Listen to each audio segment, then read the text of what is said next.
Time now for a look at what happened in politics today.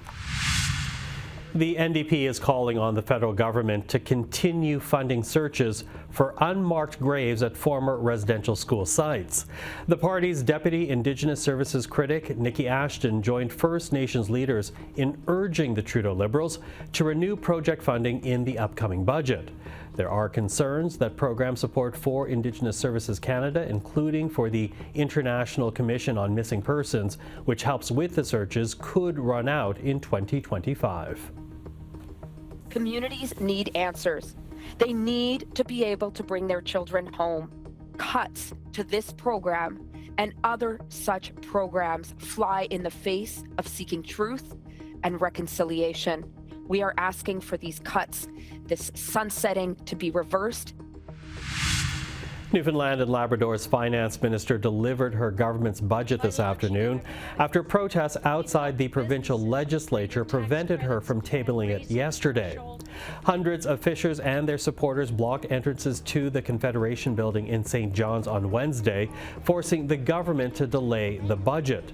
The demonstrators are angry with the province's fisheries regulations that ban them from selling their catch outside the province.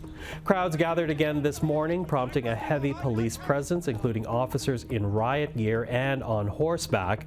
The opposition benches were notably empty during the budget speech as the Progressive Conservatives and the NDP chose not to enter the legislature, siding with the fishers. And finally tonight, the National Defence Minister is tabling legislation that will remove the Canadian military from the investigation and prosecution of sex crimes within its ranks. Going forward, it will go to civilian authorities.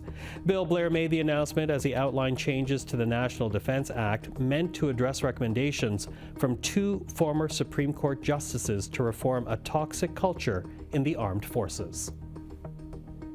This is the right thing to do for the men and women who serve in the Canadian Armed Forces. We've heard very clearly from victims and survivors and from other members of the Canadian Armed Forces. This legislation is really for all of them, to create a safe, supportive and respectful work environment for every member of the Canadian Armed Forces to work in.